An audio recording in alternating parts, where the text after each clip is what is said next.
I'd like to congratulate John Suntress and his Word Balloon podcast on its 19th anniversary. Nobody covers the world of comics with in-depth interviews like John does, but I can do without his constant ripping of new Star Trek. Come on, man. Give it a rest. Word Balloon is brought to you by the League of Word Balloon Listeners. It's been called one of the top 3 real Comic-Cons in the USA. August 16th through the 18th. Discover Terrificon as it returns to the Mohegan Sun Expo Center in Uncasville, Connecticut. Terrificon showrunner Mitch Halleck has assembled his biggest and best comic creator guest list to date.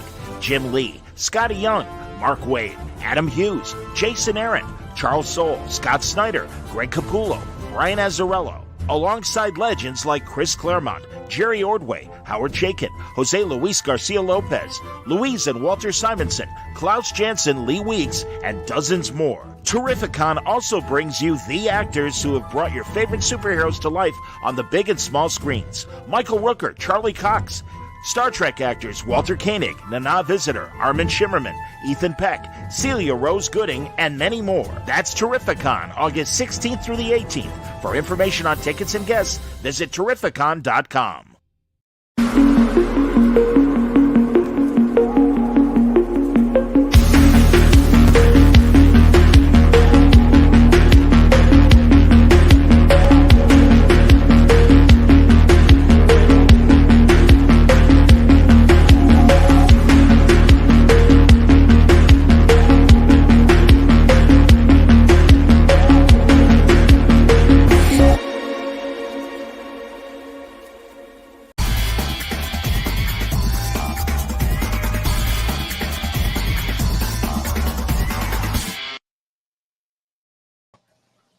Welcome back, everybody. It's time again for Word Balloon, the comic book conversation show.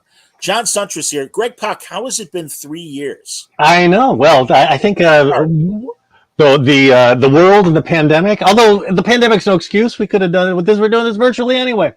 But no, it's been a lot. We're both busy, and I am thrilled to be back. Thank you for inviting me, and always a pleasure talking to you. Likewise, man. Absolutely, and excited to talk to you. My God, you're doing so much Marvel stuff lately, and I'm thrilled about that.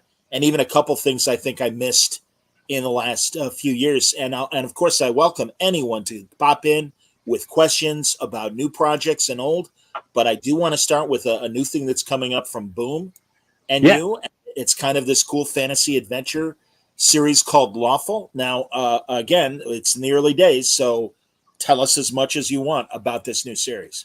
So it is. It's a story I've had in my head for a long time. I mean, I've done a number of series with Boom that have been just a blast. We did Mechadet U first with Taki Miyazawa, and that got turned into a show, Mechadets on Netflix. Man. Then I did Ronan Island with Yanni Milonianis, and now this is sort of the third. It's a fantasy story set in a kind of familiar looking world. The basic premise is imagine a world, or imagine a big chunk of a city in the 1970s or 80s, plucked from the city and set down on an alien planet somewhere and put under a curse. And that curse is that if you break any rule, you gradually turn into a monster. Every time you break a rule, you turn a little bit more into a monster. So now jump forward 75 years and let's take a look at what this society has become. You know, like if all your sins are played out in literally the way you appear and how monstrous you are, how's this society going to build in response to that?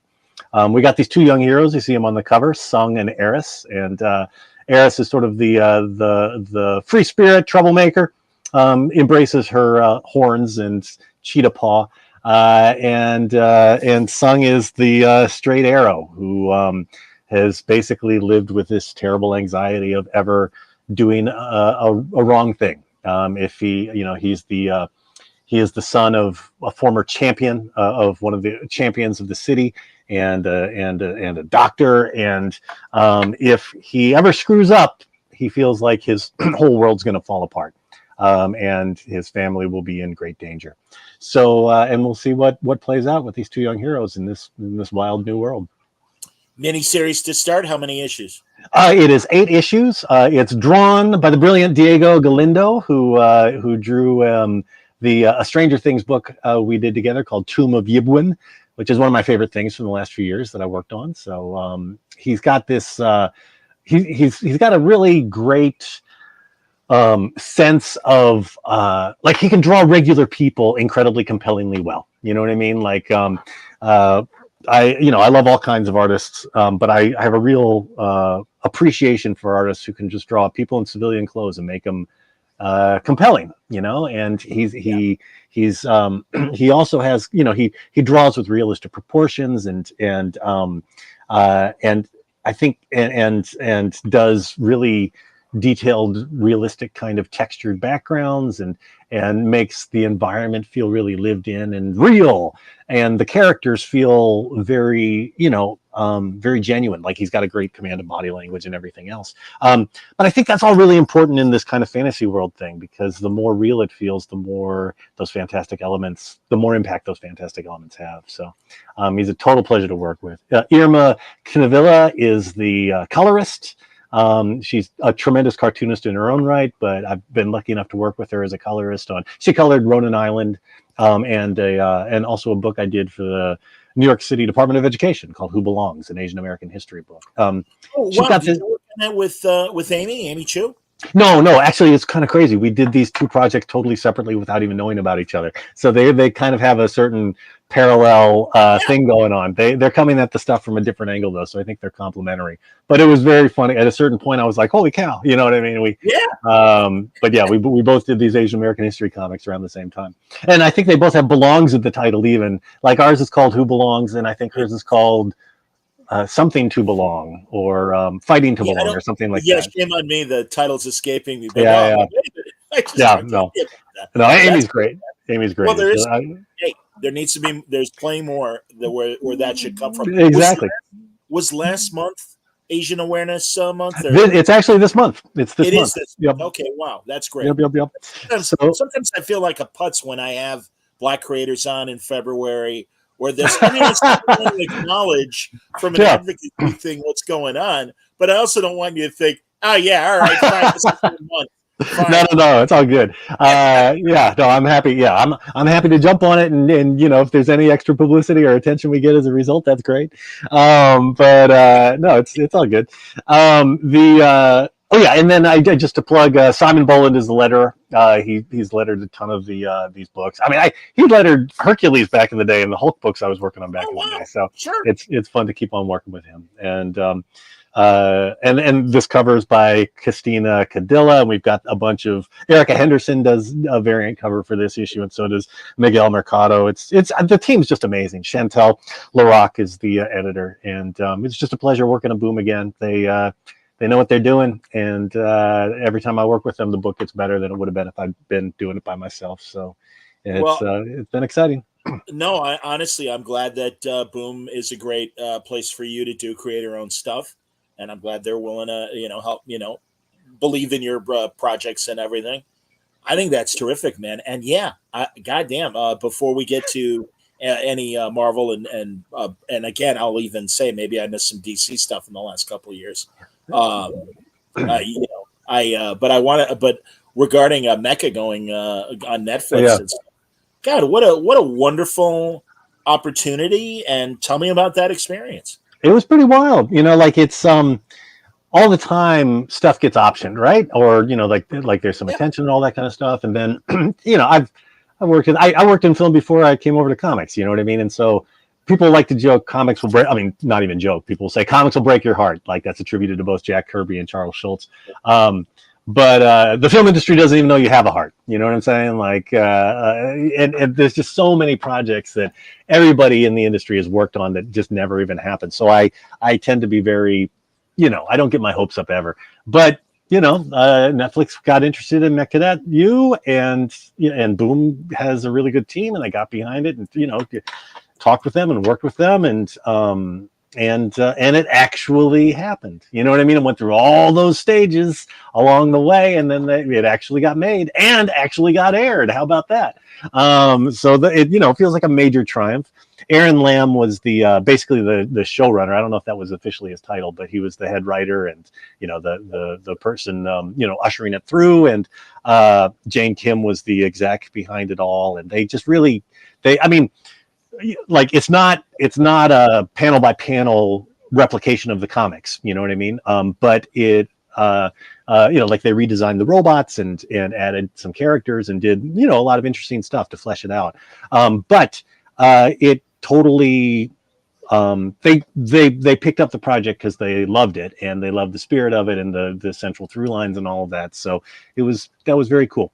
It was also very cool because Boom was there and did some advocating, and I did some advocating, and they were receptive, and I ended up in the writer's room and wrote one of the scripts for the show. So that was a great thing that doesn't always happen for comics creators. So Tamer says any show that isn't eliminated. It's an automatic victory. Yeah, sadly, this is the world we're in. You know what I'm saying? So it does feel miraculous that it all and also and then the strike happened. I mean, it was already done by the time the strike rolled around, but it was like it kind of.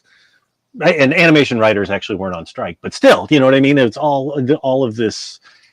There are a lot of landmines out there, and it's even worse now. You know what I mean? So I do, and in fact, I was talking to a screenwriter friend today, and he was, obviously frustrated about the current status quo. And a lot of our mutual friends who are writing stuff and have in the past and have really great resumes when it comes to television and film, can't catch a break. And also, Greg, don't you think we're kind of, when it comes to not only film and television, but animation as well, don't you feel like we're in mid-transition of what to expect? The half-hour format, the hour format, certainly films, I think I think they're on life support, frankly. I mean, it's got to be a blockbuster for people to get excited. And it's like, well, yeah, but what happened to the good drama and the good comedy that would be the hit of a season? You know what I mean? Yeah,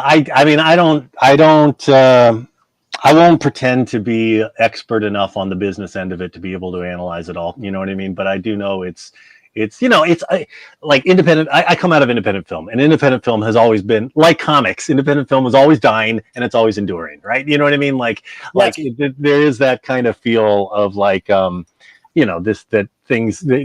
everything's. It's always the worst it's ever been. You know what I mean? And it kind of always feels true that way. And there is a way in which, for a lot of people, it ends up not being sustainable. You know what I mean? Like folks, like you can only go so many years, doing everything by the skin of your teeth, for the love of it. But at the same time, I don't know. I mean, I do think that there is that stuff that stuff will endure. You know what I mean? That like bullshit walks eventually, and there's a lot of bullshit just in the way the industry is being run right now. And I think eventually that, like that, it's not sustainable to just run a scam again and again. Like this is why, I mean, I think AI is going to, so-called AI is going to hurt a lot of people. It's going to put a lot of people out of work in the short term. And I mean, it's already hurting people. I mean, and people are going to die because AI told them to eat the wrong kind of mushrooms. You know what I mean? Like on that very basic level, it's going to hurt people. But in terms of the entertainment industry in the long term, it's not going to produce stuff that anybody wants to watch. You know what I mean? Like it's a good for a gimmick, and it's good for,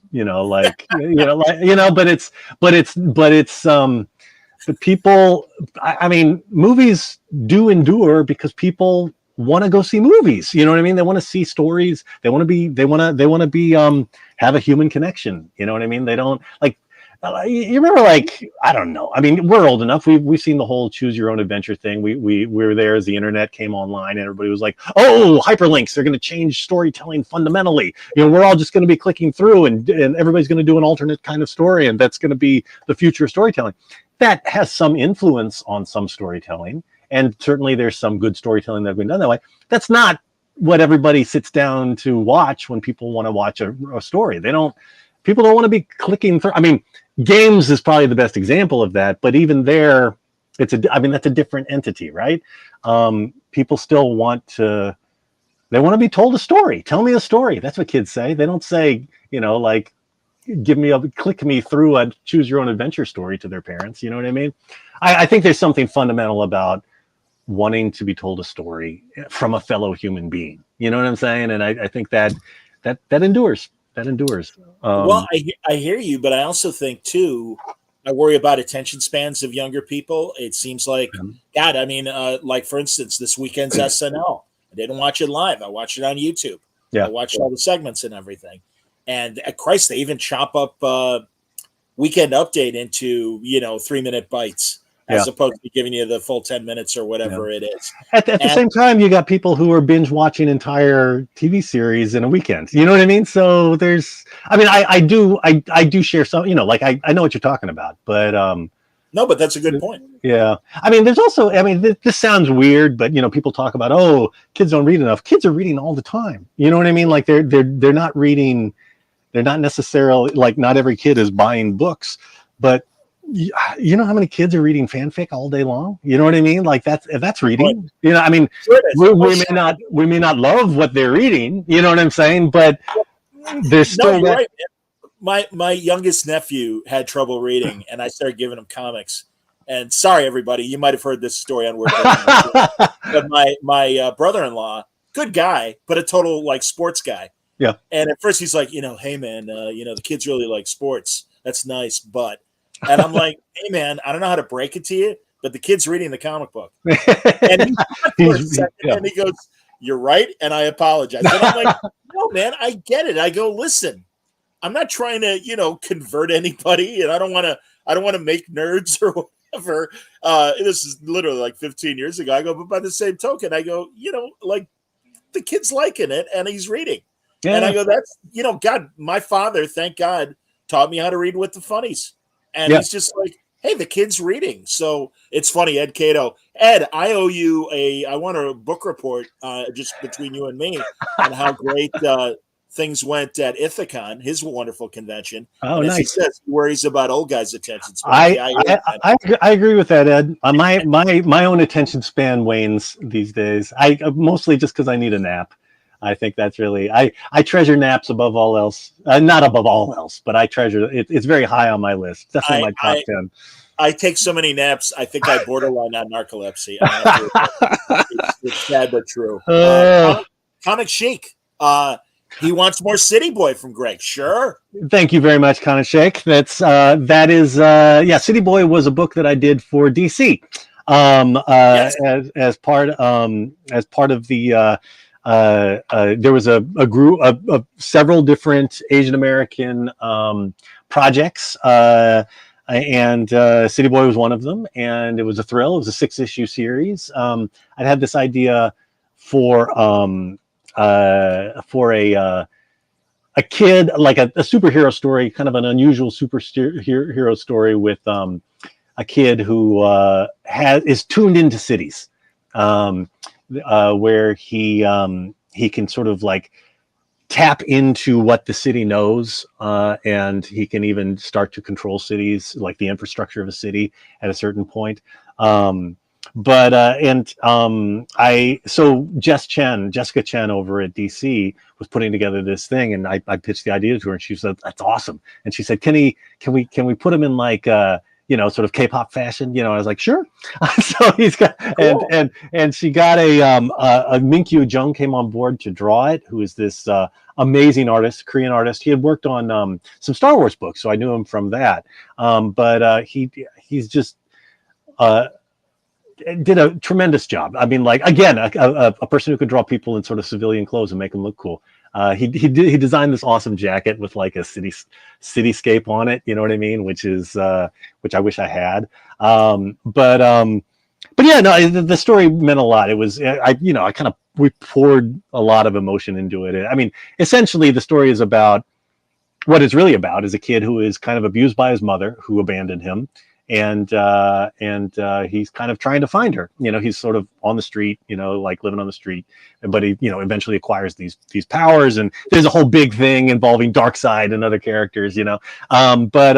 but ultimately it's about a kid kind of coming to peace with, or trying to grapple with this abandonment. Yeah, I mean, there's a lot of tears, but Minkyu was really great with all of the subtle emotion and playing that tragedy without making it without making it pathetic or making it corny. You know what I mean? Like he just had a really great sense of using subtle body language to convey things instead of just overdoing it. And anyway, but no, the book meant a lot, and I appreciate the mention there, my friend.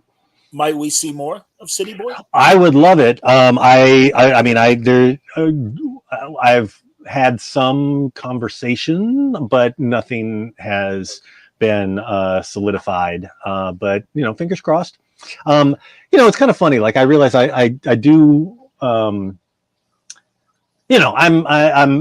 Asian American. One of the reasons that I do this is because I believe in, the power of representation and all that. I'm half Korean, half white, and grew up never seeing, we're both Gen X, you know what I mean?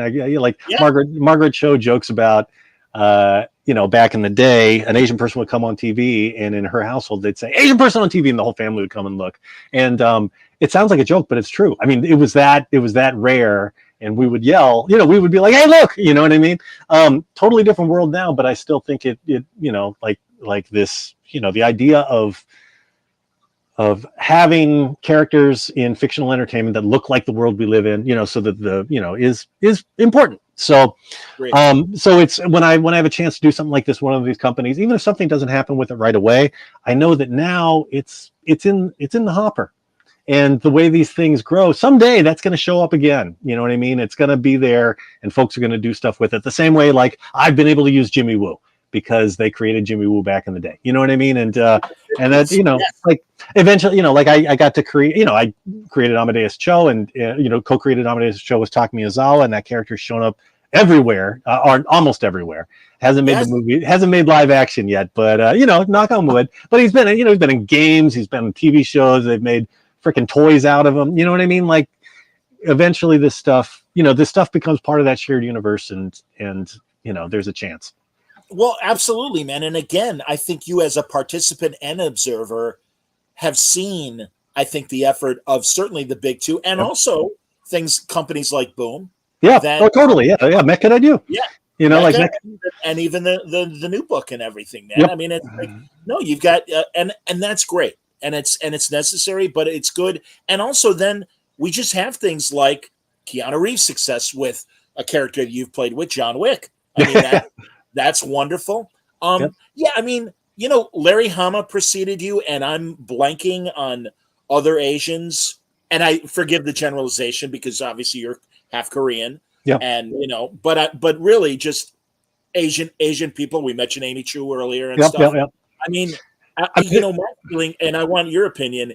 It's I always love to quote Kelly Sue DeConnick, who said this about feminism and women in comics and stuff. And she said this through gritted teeth, and I appreciated the intensity. And she's like, "It's getting better, but nobody gets to sit down." And I'm like, "Don't hit me. I understand what she's saying." But no, honestly, again, and thank God, man. Again, I think your success might have opened the door, and some of the characters like Amadeus Cho and the like. Well, I hope so. Like Larry definitely, like Larry's a legend, and he's amazing. And among Asian American comic book people, we love that guy. You know what I mean? Like he's, so many of us have like sat down and had lunch with him and just like hung on every word. He's hilarious and sharp. And I just saw him at a Comic-Con, and he did the high school for art. What is it called? The New York High School for Arts and Art and Design, and they have this one day Comic-Con they do. He's a graduate of that high school, and so he was there. And so was Amy. Amy was there too. Yeah. So it was great. Well, but who else was there? Amy Chu was also there. Oh, Amy was there too. Yeah. A lot of people were. But no, like Larry, folks like that. Laid the groundwork, and Larry looked out for folks like Christopher Priest. Christopher Priest talks about Larry having his back in the day. You know what I mean? And so, I think we, I try to, you know, I try to, that's an inspiration and a role model. You know what I mean? Like I try to help out when new people are coming up of all, you know, new people of all different backgrounds. And, you know, when I can, if I can be helpful, I try to be helpful. But particularly, you know, like it means a lot when anybody has a chance to do anything with, you know, folks who haven't traditionally been up on that big screen or up on the comic book page as much, and to be able to do that in non-stereotypical ways at these companies and get them out in the world, that's you know, it means a lot. And so I appreciate the support of, you know, so many people who've helped me over the years, and you know, hope we get it. I'll keep doing it. Well, and I'm glad they do things like is it, and forgive me if I'm remembering the when they do the Asian comics, is it Pride month? Oh yeah. There's both DC and Marvel have done these anthology books with and they have different names for them. I mean, the DC Pride, I think, is their LGBTQ book. Oh, excuse me. Of course. Yeah. But I think there's, and I'm spacing on the names the different companies have used. I've contributed to many of them, but I honestly can't remember the different names of the anthologies. But they're great, you know what I mean? And those are fun. I got to write Jubilee for the first time, which is kind of hilarious because, you know, like I've written for Marvel for 20 years, literally 20 years. This is my 20th year. Wow. This is my 20th year. Great. Yeah, that's great, man. Congratulations. That's amazing. It's kind of nuts. In November, it'll be 20 years. Hey, November was when my first comic got published at Marvel. But yeah, in all those years, I mean, it's just kind of, I don't know why, but you know, like Asian American writer never wrote Jubilee. Well, you know, probably the most prominent Asian American character at Marvel at the time. But I finally got to write her for a few pages for one of these anthologies. It was a lot of fun. But yeah, you know, like there's more and more folks out there doing it, you know, and so, you know, it feels good. What did you, when you broke in, Greg, were they looking at your movies? I mean, what had you written? All right. Yeah. Tell me about how you broke into Marvel. Yeah. So I came out of film school. I mean, I'd drawn comics basically all my life. I mean, I've somewhere around here, I've got like a comic book I drew when I was 5 years old about a dragon that went electric. That was the whole plot. It was awesome. And I drew like, you know, I was one of those kids who drew. So I was doing cartoons for high school and college papers and all that kind of stuff. But I never thought about doing it professionally. And, you know, I studied a number of different things, including politics and history. But eventually I went to NYU for film school and became a filmmaker. And I made this movie, Robot Stories, after making a bunch of shorts. And then, but while I was sort of going out on the film festival circuit with Robot Stories, my agent at the time got me a meeting with Marvel because Marvel was kind of looking at pulling on some new folks, and you know, they asked the agency if they had anybody. I mean, the weird serendipity of it was that Teresa Focarile, who used to work for Marvel, ended up working for Gersh for a while, and so that was the contact. You know what I mean? And she wasn't even my agent, but she was at Gersh, and so there was a point when they were like, "Hey, you know," so I guess because she'd worked at Marvel, she was going to show some people over to Marvel, and I happened to be standing around the right time. And the other like serendipity part of it was, I don't think anybody at Gersh even knew that I had drawn stuff or that I read comics, much less had drawn comic strips. But I had this sci-fi, low budget, independent sci-fi movie called Robot Stories.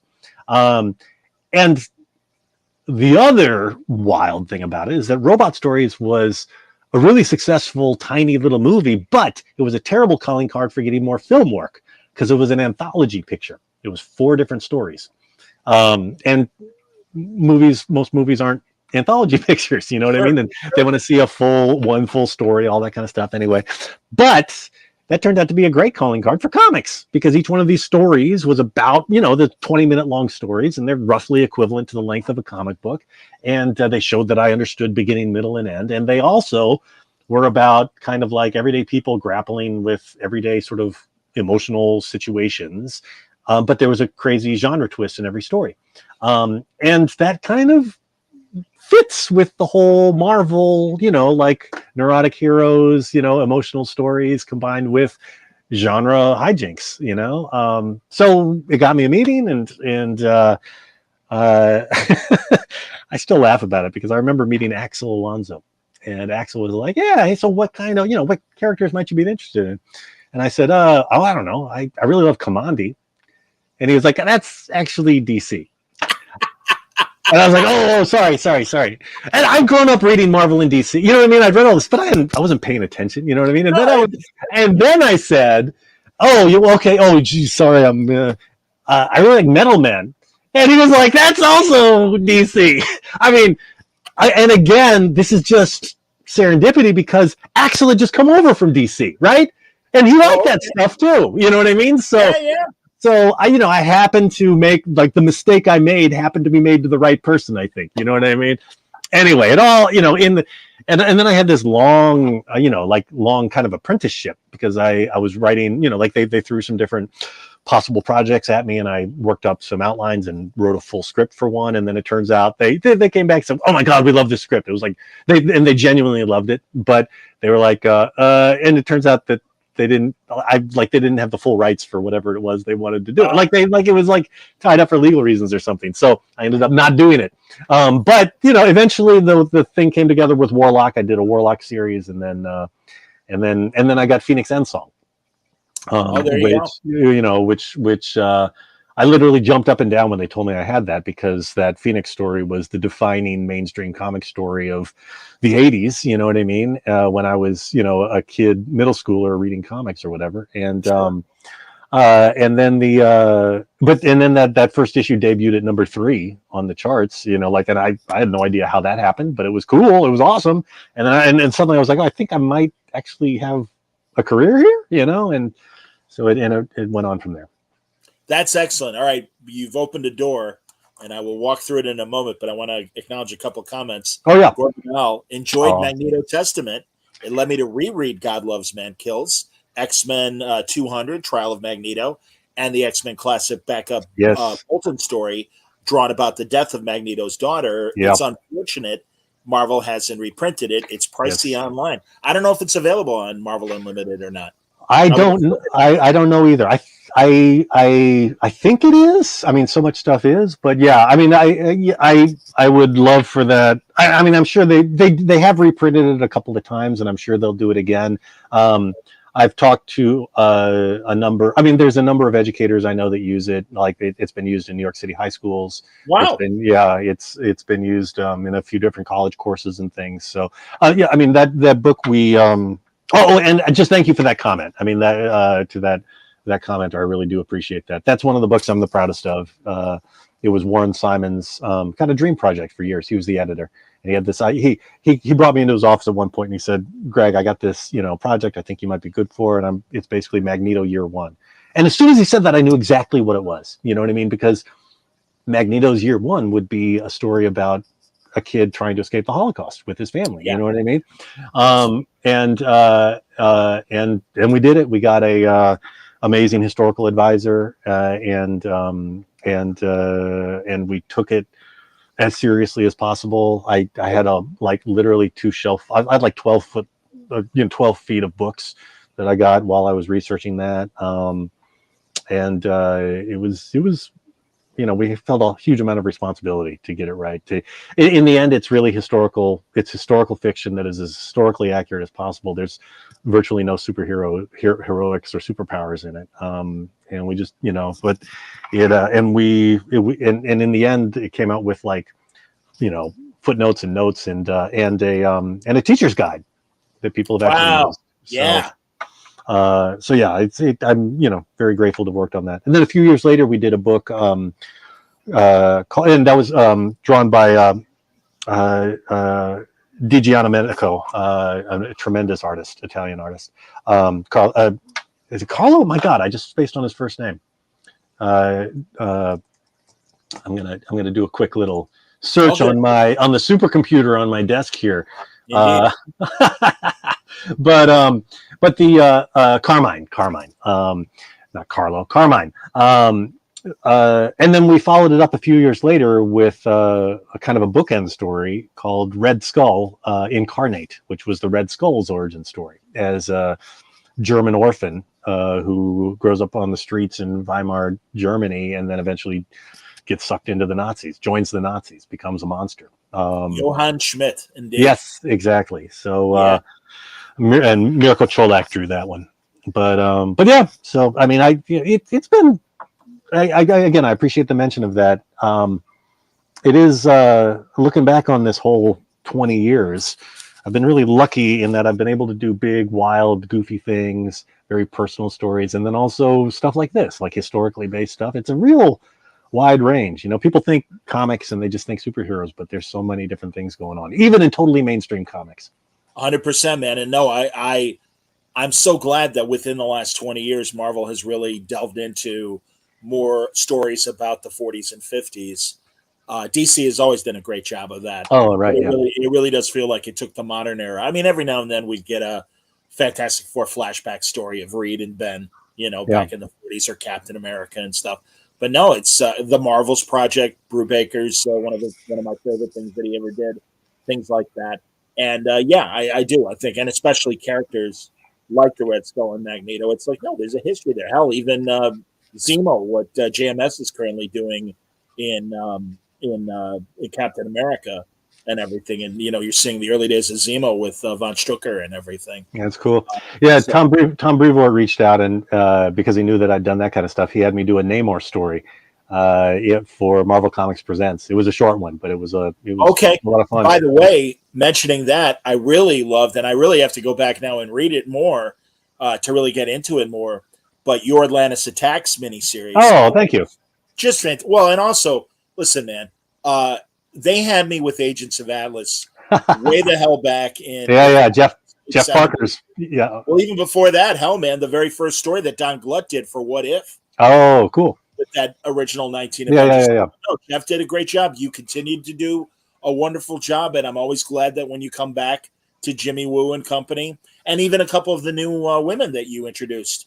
In the miniseries as well. Arrow Wave. Well, yeah. So Arrow was created by Chinese creators who did it for NetEase for like Chinese creators in China. They created Chinese Marvel Comics characters. But we got to introduce her in American comics for the first time in that book, which was a lot of fun.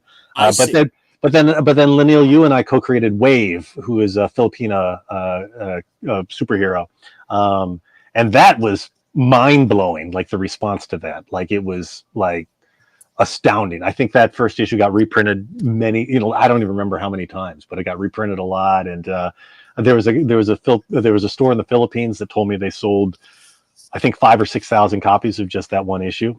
One store in the Philippines, they said it sold more than any other issue they'd ever had. Wow. So it was pretty intense. Again, man, I so get the idea of we want to see ourselves in these stories, and that's terrific. Again, the evolution of Amadeus Cho has been wonderful, and I think a fun thing to watch. So, all right, here we're going to get into. Man, I'm sorry, Greg, because I hope we have enough time because I want to acknowledge some of this Greg Pak greatest hits stuff. Oh no, that's cool. Jason says Planet Hulk is my favorite Hulk story. Looking forward to Lawful. Thank you, Jason. Yeah, Lawful's kind of fun because it's a very different story from Planet Hulk, but there is a lot of this kind of world building thing going on. You know what I mean? It's a whole. You're going to find out a lot of cool stuff about this world as we go along. So thank you. And Ahmed says, I know Greg might have already heard this a lot, but his Hulk run is one of my favorite works of all time. And my favorite Hulk story, tremendous. And as he said, amazing world building. Yes, sir. Thank you, Ahmed. Do you mind? I'm really curious. How did World War Hulk and Planet Hulk happen? So that was my first. I've been doing all these miniseries at Marvel, which was great, but I was hungry to get my, sink my teeth into an ongoing, and I had not been shy about dropping hints about the Hulk, because I grew up watching the Bill Bixby TV series. I just loved. Bill Bixby, Lou Ferrigno as the Hulk. That was I joke about it, but it's true. That was my introduction to tragedy, the literary concept of tragedy. You know what I mean? Like it was one of the first things I saw as a kid that did not have a happy ending. You know what I mean? Like it was really powerful to me.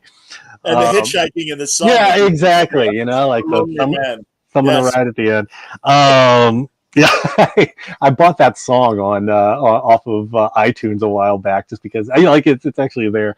But It's a anyway, beautiful song, man. yeah, it Come on, is. It's play your great. show. But yeah, so I was not shy about saying I love the Hulk, and eventually, I called into a meeting with I think Joe and Axel were there, and they said that they had this idea for shoot that in Danny Way's story. Danny Way was doing a story, and they were going to shoot the Hulk into space, and so the idea was that they wanted to have him land on an alien planet and become a gladiator, and that's pretty much what they had. And I think they may have already gotten this. They may have already gotten at that point. They may have already had gotten. I'm losing my words. I don't even know what I'm saying. No worries, they might have had a sketch from Carlo Pagulayan already of the Hulk in sort of gladiator armor.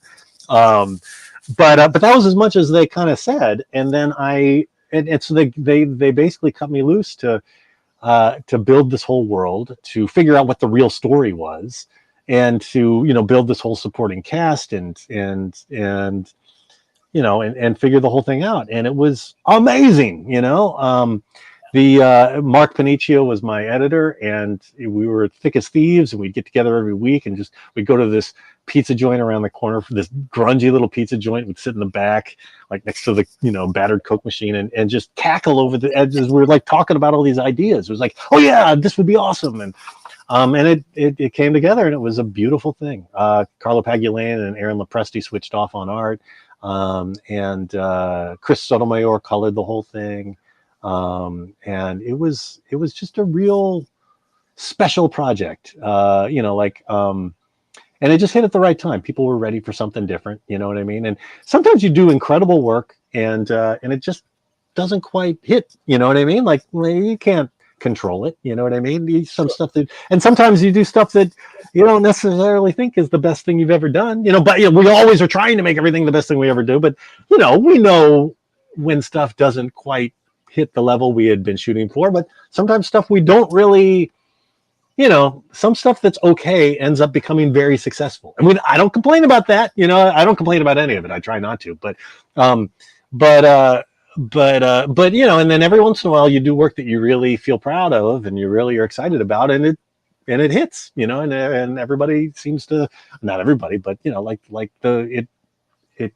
people come on board, and it was one of those things. It was a book that it actually sold more from issue to issue, which was unheard of. I mean, still unheard of at the time, these days. But and of course we had this, we were teasing throughout that what goes up must come down, and so you trick the Hulk into a spaceship and shoot him into space to get rid of him. He ends up on the wrong planet and ends up getting, enslaved and beaten and tortured and thrown into a gladiator pit, and then comes out a conquering hero. He's going to eventually come back for you. Oh yeah, and then I don't want to spoil the ending of Planet Hulk, but he has particular big reasons for coming back. I'm going to spoil it because the following story, World War Hulk, was outstanding. You and Romita Jr. and I've said this to you and Johnny. A couple of my favorite scenes. First of all, crushing Doctor Strange's hands, which incapacitated Doctor Strange as Sorcerer Supreme for a couple of years. Impressed me that Marvel stayed with the story. Yeah, that was a cool thing. And also on the moon, him and Black Bolt. Yeah, and, one word, stop, and just this hurricane force. And no, it's not going to stop the Hulk. The Hulk just fighting through that sound wave to go and beat the shit out of Black Bolt. This is great. I'm spacing on the Hulk's what the Hulk says there. He has a great little line there. I don't remember either, man. I know it's ridiculous. Like, I wrote this almost 20. I wrote this 18 years ago, so I'm losing it. But he's got a one, like, he's basically saying, bring it on. I want to hear you. I think that's what he says. I want to hear you scream. I think you're right. I want to hear you scream. Absolutely. And James got it. Well done, James. Yeah, I want to hear you. Thank you, James. Our old man brains are not working so great tonight. No, that's fantastic.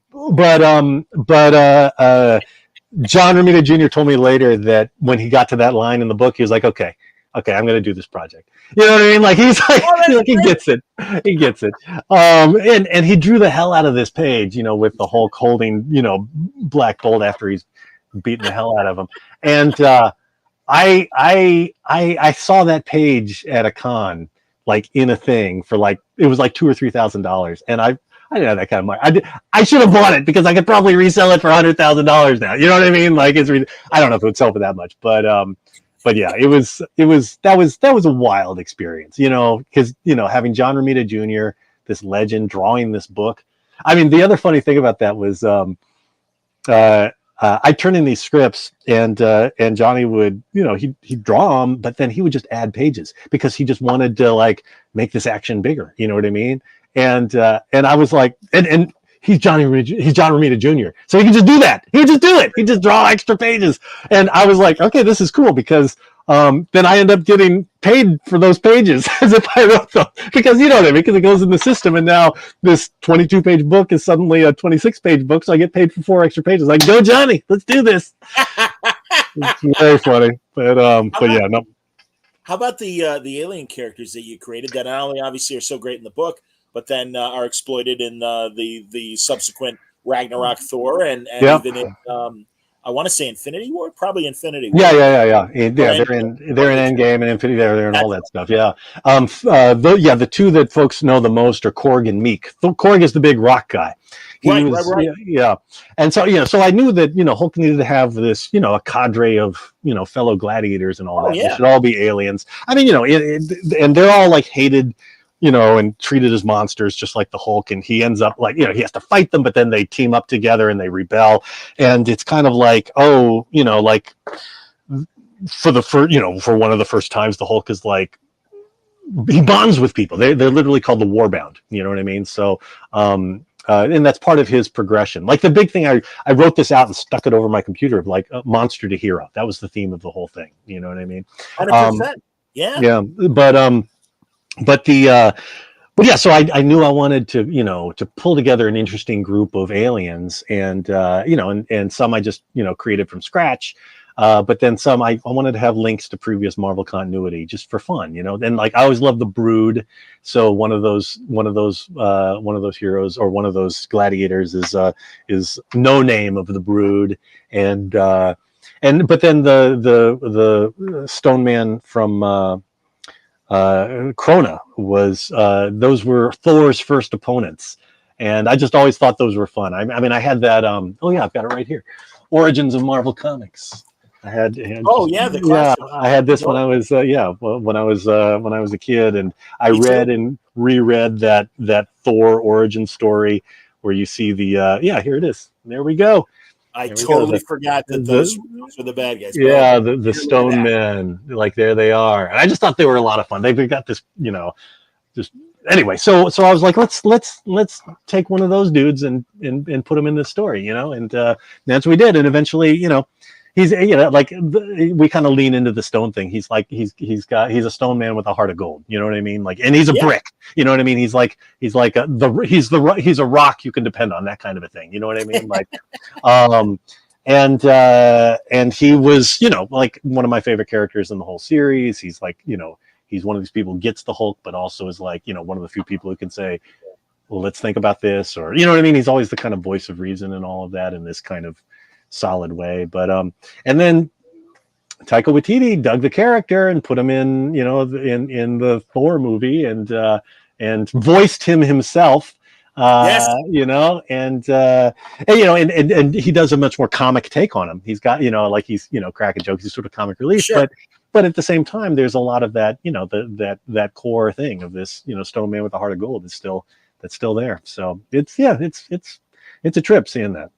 I hope, and forgive me for getting in your business, but I hope you got some sort of check. Oh, I can neither confirm nor deny, but right, I don't think I'm allowed to say anything. But that's totally fine. But again, we say this as fans. Hey man, you guys deserve the not only the accolades but the cash sometimes. And I know others have been honest about meager compensation. As I just said recently with the Who Created Wolverine controversy. Oh yeah. It took Hugh Jackman kind of shaming Disney and going, I would not have a career if it wasn't for that guy. And of course, he was pointing at Len Wein. Good for him. You know, I mean, yeah. And I, like I said, so, all right, moving on. That's totally fine. What about Scar? I'm really glad Scar showed up at the end of the She-Hulk miniseries. And I have no idea what plans there are for Scar in future Marvel television or film. Yeah, if I knew anything, I couldn't tell you. I don't know anything, but if I did, I couldn't say anything. But maybe so maybe I know, and I'm just not saying anything. But no, I don't know anything. I've always loved that character. I mean, that was one of those characters I was pitching hard, and I couldn't believe that it got approved. You know what I mean? Like Joe Quesada really dug that character from the beginning. In my pitches for World War Hulk, from the beginning, I had the section at the end of where the story could go afterwards, and I always was pitching this Son of Hulk storyline.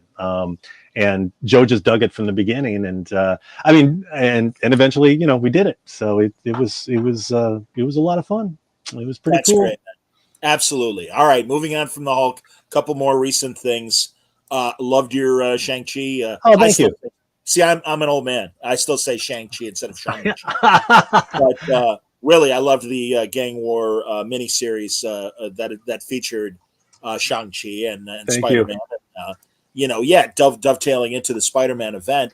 I found it interesting, and again, I get it, but that there's this embrace now of the Ten Rings being more of a Shang-Chi thing versus the original concept of the Mandarin. I don't even know if the Mandarin still has his rings or not. They are different. Yeah, I don't know. I mean, I know that I'd written Shang-Chi in the Agents of Atlas series and had a total, huge amount of fun writing him there. We played Shang-Chi and Jimmy Woo as sort of the older guys. You know what I mean? Like the kind of the vets. And all the other characters are kind of young and hot-headed, and Shang-Chi and Jimmy Woo are like, okay, calm down. And I did these really fun backup stories in the Swordmaster book. Swordmaster is another one of the characters that was created by Chinese characters for NetEase, at NetEase for Marvel. Fonda Lee and I co-wrote these stories, which had Shang-Chi basically playing the teacher, the sensei to Swordmaster, and Swordmaster's the hothead, and Shang-Chi's the guy's like, okay, calm down, kid. But it was just a really fun dynamic, the movie came out, and Gene Yang wrote a bunch of Shang-Chi minis that followed that, and they played with the rings and did a whole thing with an extended family of Shang-Chi, so they built on all of that.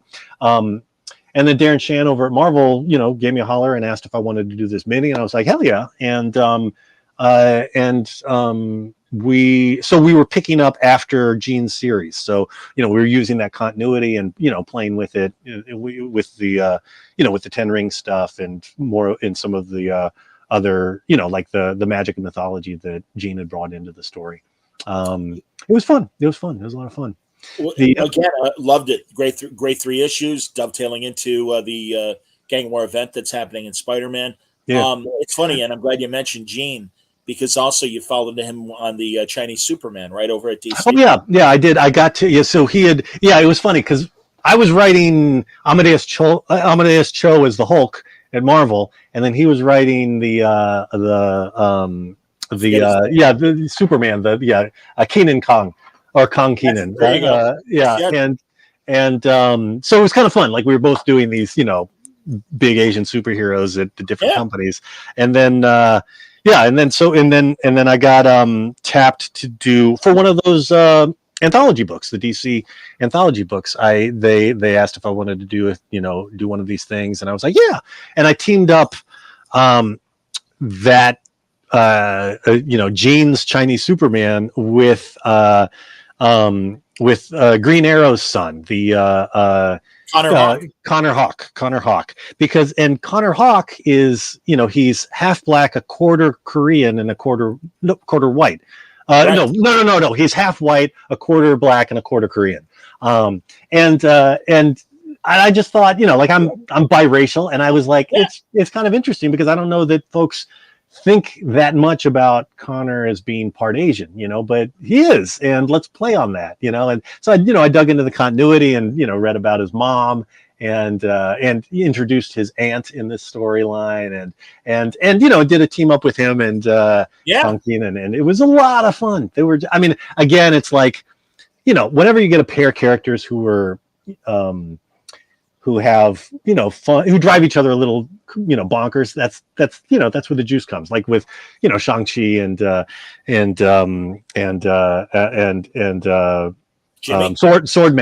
Swordmaster, sure. in those stories. And then in this story, Connor is sort of like the straight-laced, kind of slightly more uptight guy, and Conkin is the cocky, showy. He's kind of a jerk, you know what I mean, and which is fun, So it was, it's been fun. It's been fun playing with all these characters. Oh yeah, something I forgot to mention when I did the Shang-Chi book, that was actually one of my first times to write Spidey a lot. Like I actually hadn't written. Of all the characters of Marvel, I've written so many of these characters a lot, but I really haven't written Spider-Man that much, and he was a lot of fun to write. He's like that. He is fun. He's a fun character. Well, and again, a contrast to Shang-Chi's kind of stoic thing. Yeah. And also in this particular storyline, like Shang-Chi, like the thing that Gene had been playing with was the notion that Shang-Chi has suddenly become in charge of his crime lord father's crime, like crime family. And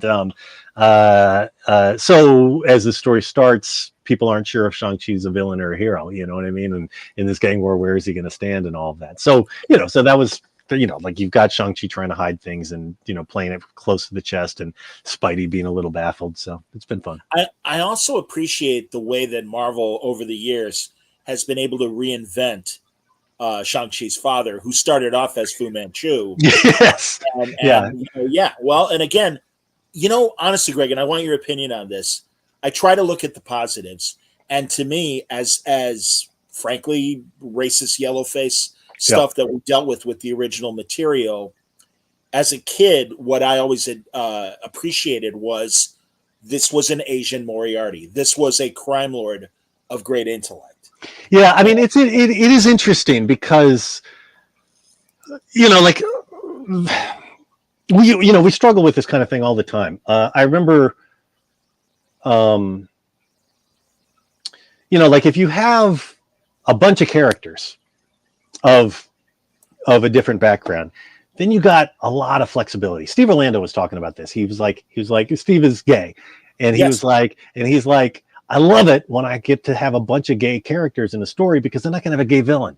You know what I mean? Sure. As opposed to like if the only gay character you've got in your story is the hero. If the only gay character you have is the villain or the person who gets killed or whatever, you know what I mean? Then it's like even though those are valid things to do with characters,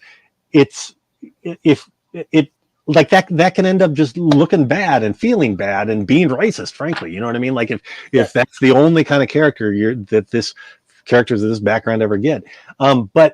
So, in a similar kind of way with like the Agents of Atlas story, when we had so many different Asian characters, I could have characters who were jerks and characters who were, who had different kinds of flaws and stuff. And then no character has to be representative of the entire community. You can have this variety. And frankly, people love villains, you know what I mean? And so being able to write cool gay villains or cool Asian villains or whatever, that's awesome. We should be able to do that. But but there's also really, really terrible ways of doing that. And to me, when I was growing up, like the whole trappings of Fu Manchu were just nightmarishly racist. You know what I mean? So, but yeah, I'm it's good that there's been attention paid to doing these things differently. I mean, and they scored a hell of a coup getting Tony Leung to play him in the to play the replacement character in the movie, like one of the greatest Hong Kong actors of all time. That helps. But yeah, it's these are some of the challenges we face.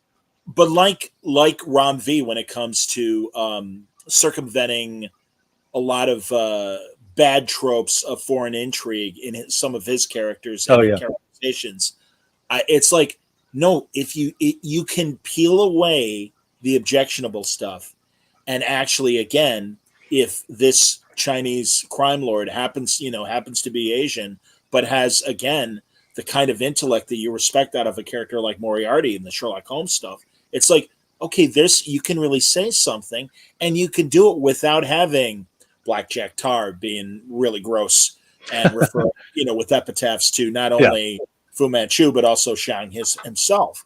Yeah. And here, Michael, I agree with Michael. Michael says, I agree with you, Greg. What I saw with the original Masters of Kung Fu was a diverse array of Asian characters, both heroes and villains. Okay, I honestly, forgive me, I don't. Well, there were a handful, but also in the same way with Agents of Atlas, rather than focusing on, and I won't say the adjective, but the Claw, the original villain of Jimmy Woo, and it's like, no, Jimmy Woo. Focus on Jimmy. Jimmy's an awesome character. Oh my God! Jimmy Woo. Jimmy Woo is decades ahead of time. You know what I mean? Jimmy Woo.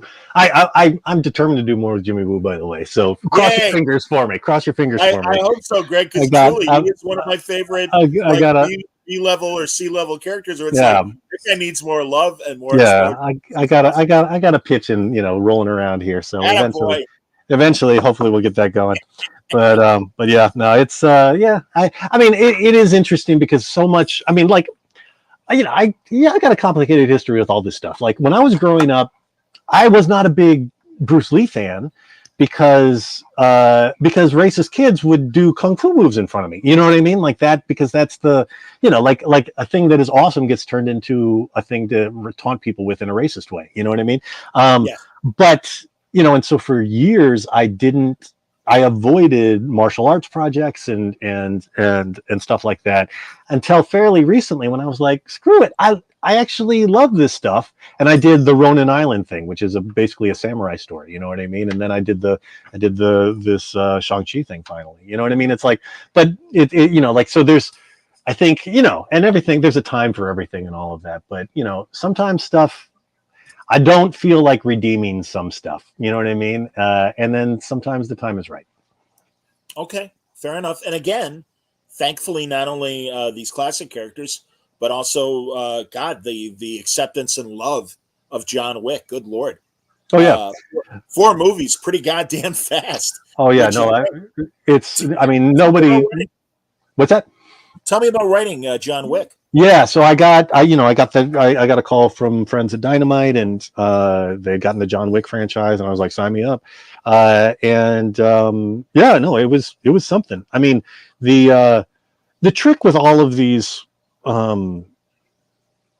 kinds of tie-in stories is that you got to find a space. You know what I mean? Because it's the same challenge because I've written Stranger Things books, I've written Star Wars books, I've written I've written a ton. I mean, I've written a ton of. I wrote Battlestar Galactica book back in the day for Dynamite. Yes. So I've done a lot of this kind of stuff, and I just need a little daylight. You know what I mean? But it can always, it can be tricky, particularly. Oh, I did Firefly for 3 years, but if a franchise is ongoing, it can be hard to find that because the most juicy stuff that you're going to pitch is stuff that they're already thinking about or they've already got in the works and all of that. So the fact that they let us do this kind of it's not quite an origin story, but there's hints of an origin story there. And there, that we got to do a story before the rest of it all was pretty awesome. I think the more complicated the lore gets with an ongoing thing, the harder it is to find those windows, Star Wars has been the exception in that they've got like this whole, I don't know how it works. And I'm astounded by the folks at Lucasfilm who manage all the continuity and think about all of this. But somehow, like all of these comics, all of the video games, all of the novels, all of that ancillary stuff is in continuity with the TV shows and the movies. You know what I mean? It's mind-blowing, and yet they're able to carve out this little space, and they did that, so they carved out this little space for us with the John Wick books. Same thing with the Stranger Things books. We found these little spaces to do stories that felt like they mattered in between moments. And in Star Wars, they gave us the biggest prize I could imagine. They were like, yeah, why don't you explore what's going on in Darth Vader's mind after Luke rejects him at the end of Empire? It's like, oh, what? we can do that. And then I was like, okay, well, I need to have like some emotional character who's going to be, and Luke was going to be in the main Star Wars book. So I wasn't, and also you can't have them interact too much before return. So, he could appear, but not like as an ongoing thing. Who could I get in there? What would be the most impactful character that I could work in? And of course it's Padme, right? But she's dead. And then I was like, wait a minute. There are all these handmaidens who look just like her and who are there for all of this. And so I pitched using Sabe, and they were like, yes. And I was like, what? You know what I mean? Like we got to, like, that was that. I mean, like just the fact that we got to do that in the comics, that they didn't just save that. They didn't say no, and they're going to like do a whole movie about that or something like that. No, they let us do that. They let us explore. I mean, the first story arc is called The Dark Heart of the Sith, and that's what the whole series has been, like exploring the heart and soul of Darth Vader during this most traumatic time for him. We always think of that moment as hugely traumatic for Luke. I am your father. You know what I mean? Like no, like that. And of course, because we watch that as a kid, you're identifying with the kid in that story. But Vader puts himself all out there. You know what I mean? He's like, come with me, my son. You know what I mean? And together we will overthrow the Emperor and rule the galaxy together. Like that's, he's giving it all up there, and Luke says no. And Luke literally drops, presumably to his death, down this giant, abyss, rather than take his father's hand. You know what I mean? Yes. I mean, his father cut off his hand, so it'd be hard for him to take it. But, but that, like that's a huge emotional moment, and they just cut us loose to explore that. And Rafa Ienco came on board as the artist, absolutely tremendous. The whole thing has been, that Vader book has been an absolute thrill to work on. Hey man, and again, we were talking off the air. This is one of your if not the longest. It is my longest run. I think issue 46 just came out. Like the longest continuous series I've written before that was Firefly. I wrote 36 issues of Firefly. But like Vader is now, I mean, and it's unheard of to be on a book that long these days. So it's been a huge pleasure for me, and I'm very grateful to Mark Panici, again, my Planet Hulk editor at Marvel. He's the one who brought me on and kept me on, and it's been amazing.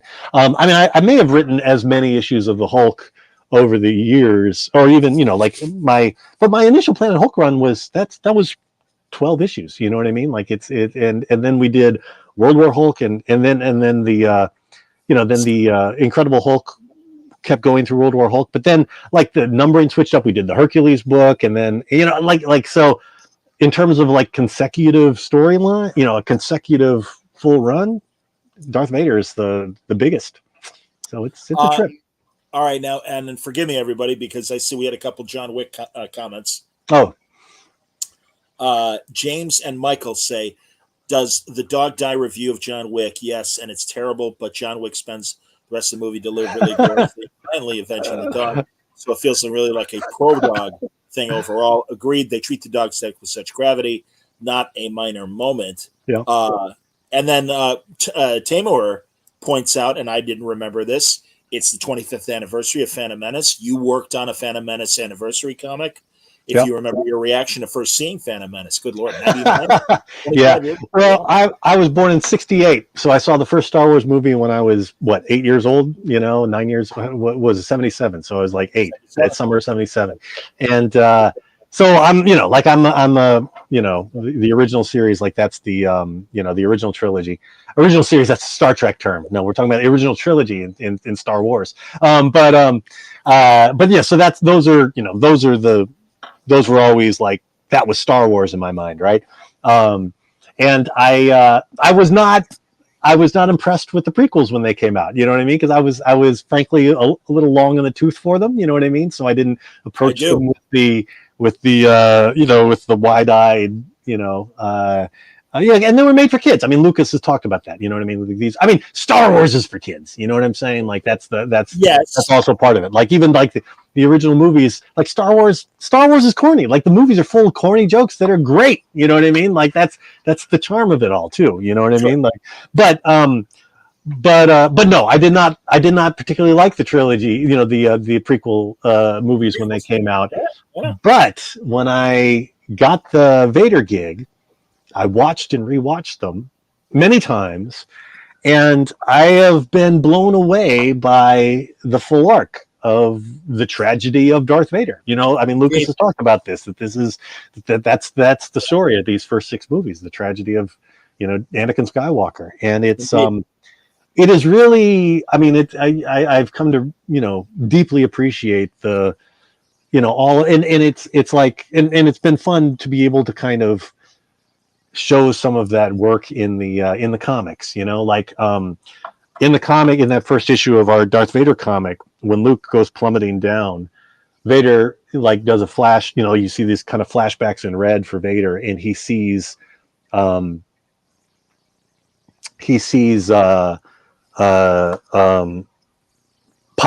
dropping away from him. You know what I mean? And he sees, did we put in his mother there too? But like, there are these 3 different moments in his life where the person he loves the most leaves him. Or, you know, like, yeah, this family, you know, like he leaves his mother, and then Padme leaves him, and then well, he strangles Padme. It's horrible. But and then he loses Luke, you know. And there are these incredible parallels where, you know, like that scene in Empire when he's reaching out to Luke at the end of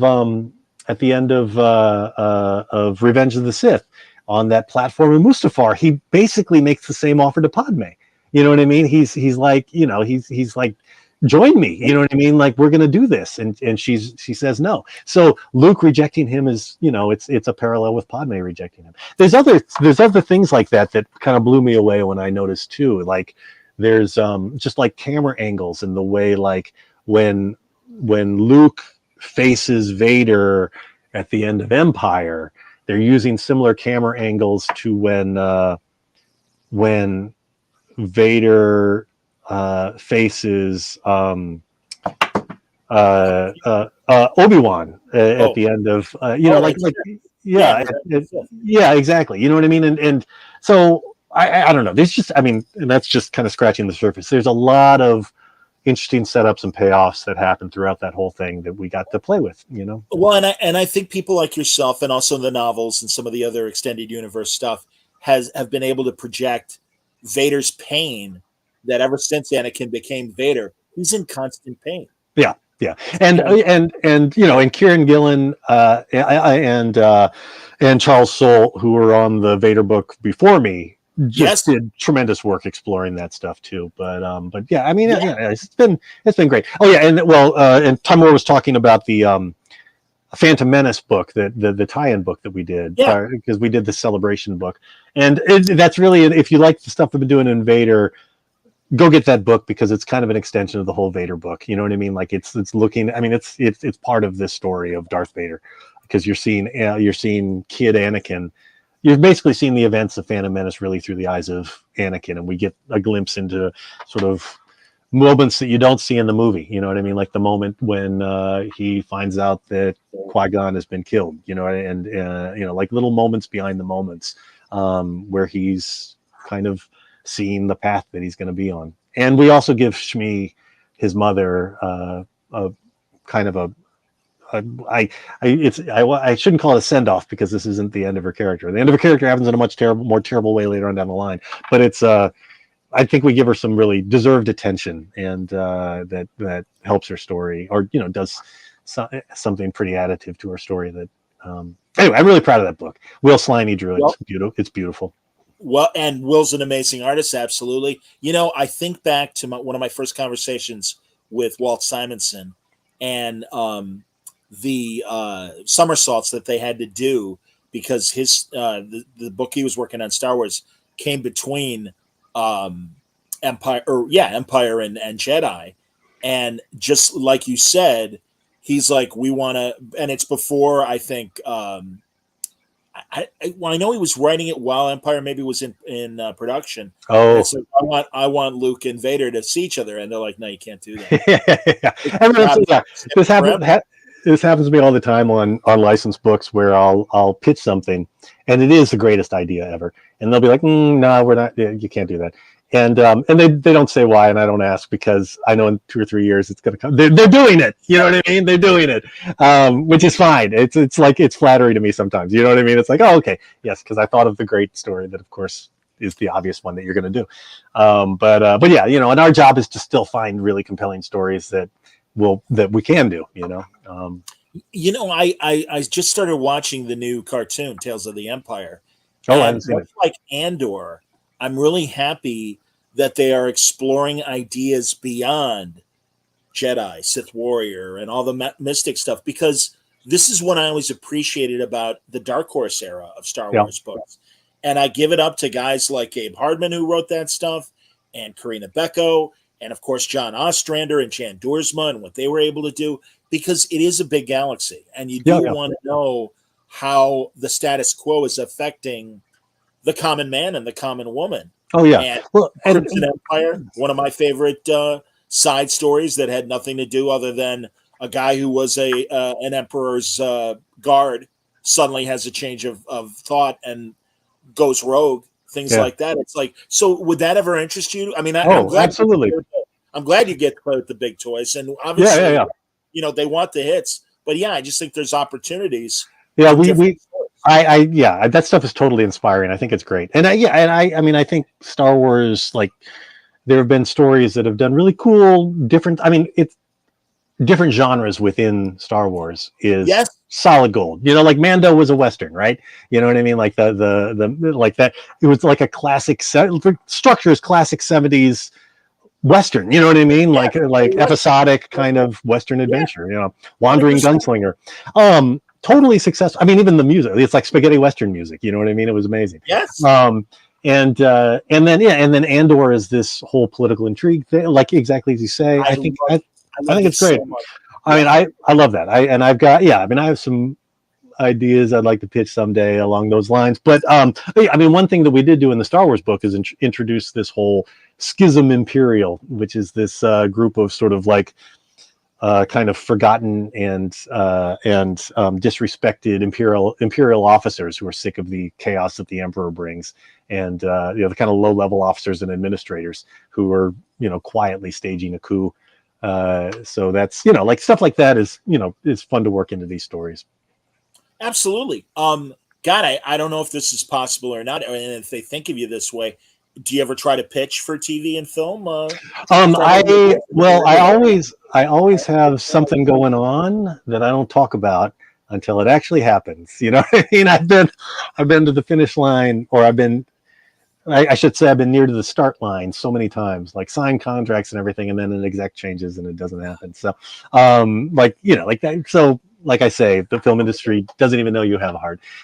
So I try not to talk about it too much, but I do have a film project potentially in the works, touch wood, and awesome. We will see. I shouldn't have even said that much for fear of jinxing it, but God forbid. but yeah, I mean, I came out of film, so that's always a place that I hope to get back to, but yeah, we'll see. Is your, and forgive me, remind me of your robot film's title? Yeah, Robot Stories. Robot Stories. Okay, that's simple enough. Is it streaming anywhere? Can we see it anywhere? I don't know if I don't think it's streaming anywhere anymore. It is. It's on DVD. Like, you can get the DVD. If you just search Robot Stories, you'll find it. Yeah. Shit, all right. That's what I'm doing when when we start talking. I'm gonna jump on Amazon and grab that. Absolutely, man. God, have I missed anything? I mean, that's been pretty comprehensive. Oh, I'm writing the Lilo and Stitch book for Dynamite. I want to plug that. So that's outstanding. Fun. It's a lot of fun. And this is totally unrelated, but the other big thing I'm working on right now is I'm writing a how-to book about analog photography. Because I did tons of like 35 millimeter photography when I was in high school and college and beyond, and after my mom died, I got back into it because she was a big photographer who taught me, and I looked back over all her old photos, looked back over all my old photos, and just fell in love with the look and feel of it again. And now I'm like obsessed, and I'm shooting all the time now with old cameras. And anyway, so I'm working on a book called 35 millimeter Love Letter, and I did a crowdfunder for it a few years ago, or last year. Actually, a little over a year ago, and I'm finally near the finish line and finishing this book. So keep your eyes open. If you go to 35 millimeter with the numbers 35mm loveletter.com, you can find out more about it. Is it, you know, a good friend of mine that I worked with in radio was also a big analog Oh, photographer.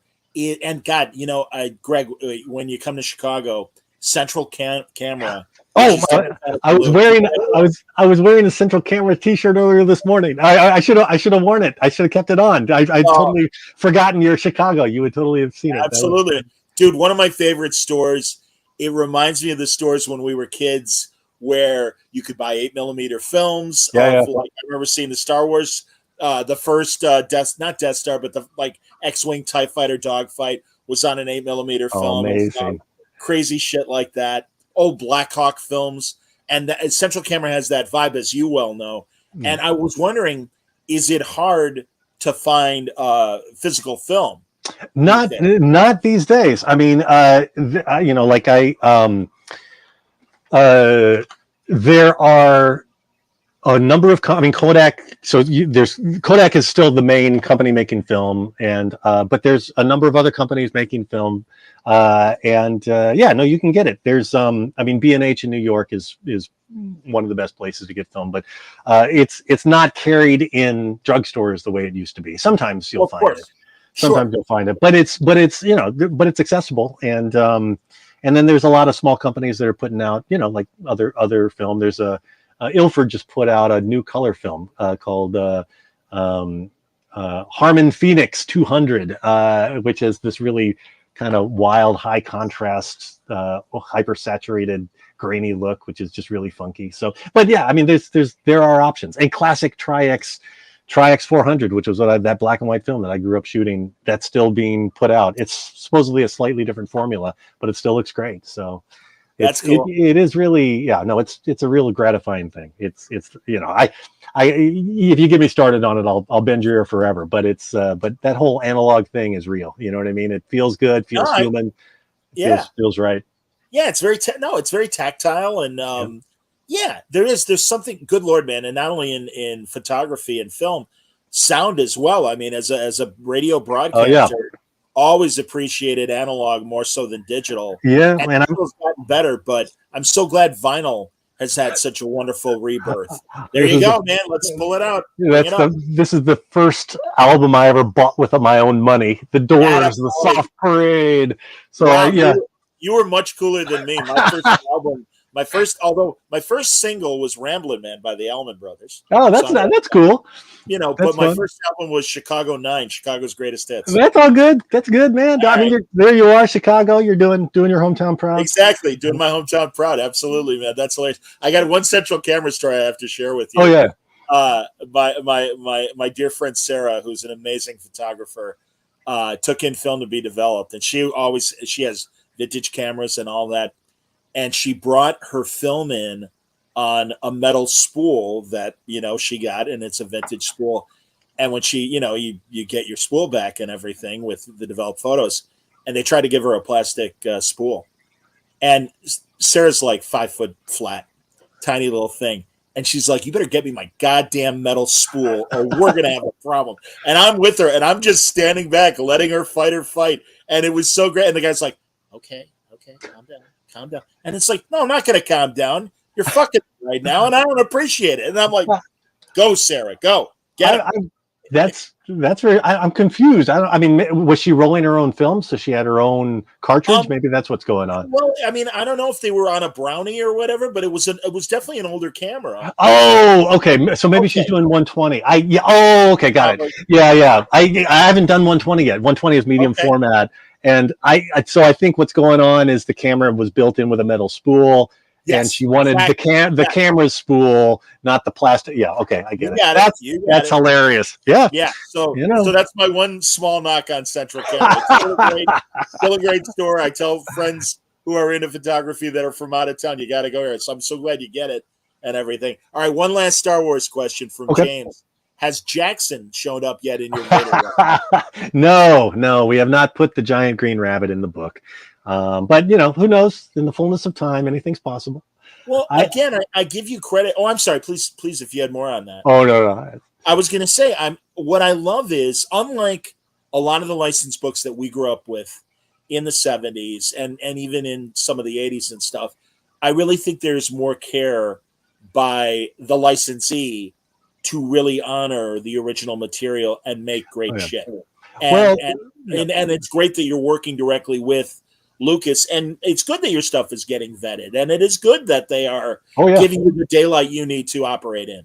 No, it's been tremendous, Yeah. and and of course there's times you can't do what you want, what you might have originally wanted to do, but that's the job, is to figure out, what you can do and figure out an awesome way to do it, and they have totally, what I dig about them is that they're upfront about what is possible or not, to, what they can approve or not, but they really just care about the stories. And so, they're not just, like they're trying to, even suggest windows or suggest possible things. Oh, that's great. Use, so it's great. And then when I come up with solutions, they're like, yeah, that's good. You know what I mean? Like they're not just like, they understand like the story struggle, you know what I mean? And what we're trying to do. And they're open to figuring it out. And I love it. Wonderful, Greg. Honestly, great to catch up. Thank you for walking down memory lane with me as well. Dude, no, thank you. It's been a pleasure. Total pleasure. And yeah, next time I'm in Chicago, we'll get together and go to Central Camera and see what's what. Oh my God, that'd be great. Seriously, that neighborhood, my dad's restaurant isn't there anymore. Now it's a parking lot. Oh, wow. They paved Paradise and put up a parking lot. Oh, man. Miller's Pub right down the street from Central is a great joint, and it's reasonable. And it's great because what I always take my comic book friends there because they appreciate it. Back in the 40s, it was a sneak joint that had a casino running in the basement, and they sold food on top. Oh my God! But yeah, it's got such a great history, and it's down the street from the Palmer House. So a lot of the big acts that would play the Pump Room and the Palmer House and other great nightclub areas and stuff, they have these vintage pictures of Jimmy Durante and oh my gosh, and Marilyn Monroe and Bogart and all these people and stuff, and it's like. Yeah, because it was a legitimate sports bar before the 80s and before like, all right, let's put up a bunch of memorabilia and shit. Like the wrestlers and the baseball players and the owners of the teams, they all came to Miller's, and it's really one of my favorite joints right down the street from Central Camera. So that's cool. Yeah, that neighborhood's awesome. I want to go back there too because I want to figure out the right angle to take a picture of, because Central Camera is right underneath the L, so that you got these trains going past overhead and the camera store underneath and this amazing just like infrastructure, you know what I mean? But I tried to take I didn't get the right angle. I think I need to get there. I got to pick the right time of day, so I've got like the light on the Central Camera store is brighter, you know what I mean? So that's a good point. Sure, I want to puzzle that out. But yeah, when Jeremy Hahn was drawing, I think it was Detective 10, 15 years ago. I remember us being downtown in the Loop and everything. He's taking all these L shots. Oh, and they're like, "What are you doing?" And he's like, "This is Gotham City." Yeah, it's solid. It's well, I mean, when I was in, because I was in Chicago for the ALA conference a couple years, 2 years ago, and I remember we saw each other then. Yeah.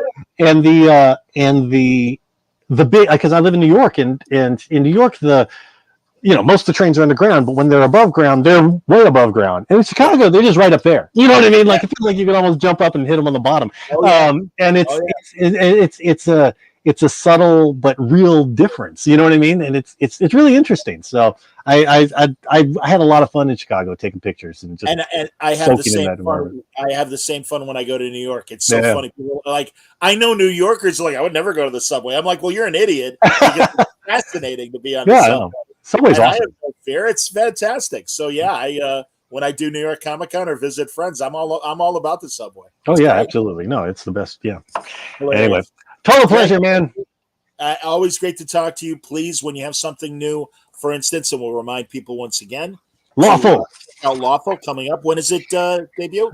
It comes out on June the 12th. I'm probably going to do some signings in the New York area, so keep your eyes and ears open. I don't know, maybe I'll do some signings elsewhere too, but right now in the New York area, I'll probably do some signings. The final order cutoff is May 20th, a week from today, in fact. So if you're intrigued in this story, in which anytime you break any rule, you turn a little bit more into a monster, please do call your local comic shop and ask them to reserve a copy for you. Indeed. And if you missed it, everybody, you're going to want to pick up the miniseries connected to Gang War, Deadly Hands of Kung Fu, Shang-Chi and Spider-Man face off in a great story. And of course, again, we mentioned it to wrap up. Greg's wonderful work on the Vader stuff, and if you missed it on Free Comic Book Day too, this great twofer from Charles Soule and Greg, and company, all the artists that were involved as well. So good stuff, man, as always, and really great conversation, buddy. Thank you. Really appreciate you. Thank you so much. Thank you, everybody. Thanks a lot for watching. Hopefully, Josh Blaylock tomorrow night talking the story of G.I. Joe, because you might remember well before. I think Skydance currently has the G.I. Joe franchise comic book wise. Years and years ago, it's kind of a neat origin story. Josh Blaylock, this T-shirt guy, contacted Hasbro in the very late 90s and said, "Hey, I like the G.I. Joe cartoon. I want to make T-shirts." Gave him the license, and apparently the license was enough that he started his Devil's Due comic book company as well. I did not know that. See, there you go. Untold stories here on Word Balloon. Yeah. Our good That's friends Tim Seeley and Mike Norton, Scotty Young, they all got their start in comics doing stuff with Devil's Due and G.I. Joe. I want to get the right story from Josh and everything, so I hope you'll join me tonight for that. So thank you very much. Thank you, Greg. I'm gonna pull you out of the story in a second. There we go. And everybody, thanks a lot for watching. As I said at the beginning of the show, it's Word Balloon's 19th anniversary, and I'm very honored by this endorsement of Word. I'd like to congratulate John Suntress and his Word Balloon podcast on its 19th anniversary. Nobody covers the world of comics with in-depth interviews like John does, but I can do without his constant ripping of new Star Trek. Come on, man. Give it a rest.